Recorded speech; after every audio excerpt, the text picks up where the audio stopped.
ఎన్నికలు ముగిసిన ఆదిలాబాదు రాజకీయం మరింత రంజుగా మారింది.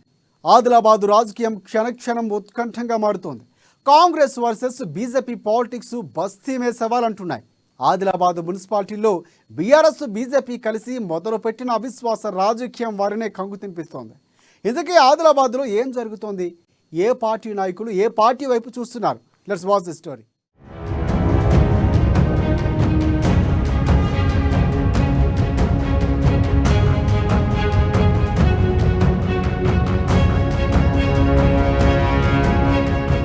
ఎమ్మెల్యే ఎంపీ ఎన్నికల తరువాత ఆదిలాబాదు రాజకీయాలు మారిపోయాయి. ఎన్నికల సమయంలో జరిగిన తీరుతో బీజేపీ బీఆర్ఎస్ల నేతలు ఒక్కొక్కరుగా కాంగ్రెస్ గూటికి చేరుతున్నారు. బీఆర్ఎస్ జిల్లా అధ్యక్షుడు జోగురామన్న, పాయల్ శంకర్ చీకటి స్నేహం గురించి బయటపడటంతో ఇరు పార్టీల నేతలు పార్టీని వీడుతున్నారు. ఆదిలాబాద్ కాంగ్రెస్ పార్టీ ఇన్ఛార్జి కంది శ్రీనివాసరెడ్డిని కలిసి హస్తం గూటికి చేరుతున్నారు. ఈ విషయాన్ని తట్టుకోలేక ఆయా పార్టీల నేతలు దాడులకు దిగుతున్నారు.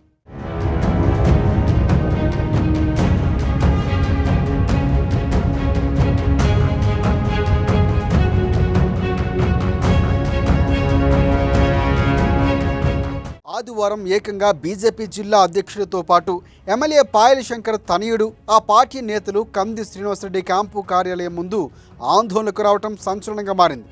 ఈ క్రమంలో పోలీసులు వాహనాలపై కూడా బీజేపీ నేతలు దాడులకు దిగారు. బీఆర్ఎస్తో కలిసి అపవిత్ర రాజకీయం చేస్తూ మా కంది శ్రీనన్న ఆఫీసు మీదకు దాడికి వస్తారంటూ కాంగ్రెస్ కార్యకర్తలు కూడా భగ్గుమంటున్నారు.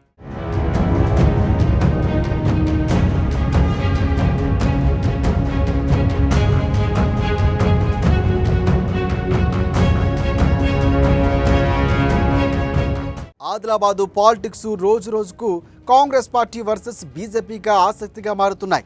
మైనార్టీ నేతలకు కంది శ్రీనివాసరెడ్డి అండగా ఉండగా ఆయన్ను దింపాలని మాజీ మంత్రి జోగురామన్న, ఎమ్మెల్యే పాయల్ శంకర్ ప్రయత్నాలు చేస్తున్నారు. దీంతో ఆదిలాబాదు రాజకీయం పొగలు సెగలు కక్కుతోంది. కాంగ్రెస్ నేత కంది శ్రీనివాసరెడ్డి చుట్టే ఆదిలాబాదు పాలిటిక్స్ తిరుగుతూ ఉండగా ఇటీవలే లోక్సభ ఎన్నికల్లో ఆదిలాబాద్ అసెంబ్లీ నియోజకవర్గంలో 77,000 ఓట్లు సాధించి సత్తా చాటాడు కంది శ్రీనివాసరెడ్డి. ఆదిలాబాద్ మున్సిపాలిటీలో 70% డివిజన్లో కాంగ్రెస్ పార్టీ నెంబర్ 1గా నిలిచింది. దీంతో బీఆర్ఎస్ బీజేపీ కలిసి చట్టా పట్టాలేసుకుని అవిశ్వాసానికి దిగాయి.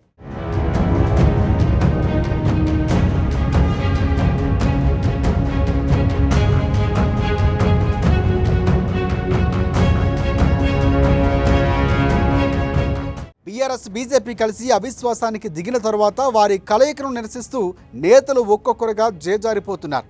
ఆదిలాబాద్ అసెంబ్లీ నియోజకవర్గంలో కంది శ్రీనివాసరెడ్డి తిరుగులేని శక్తిగా ఉండటంతో ఆయన నాయకత్వానికి జేజేలు పలుకుతున్నారు. ఎప్పుడు ఎన్నికలు జరిగినా ఆదిలాబాద్ మున్సిపాలిటీని కాంగ్రెస్ పార్టీ కైవసం చేసుకునే ప్రయత్నంలో వాతావరణం ఉండటంతో కౌన్సిలర్లు అటు కారు పార్టీకి ఇటు కమలానికి షాకులు ఇస్తున్నారు.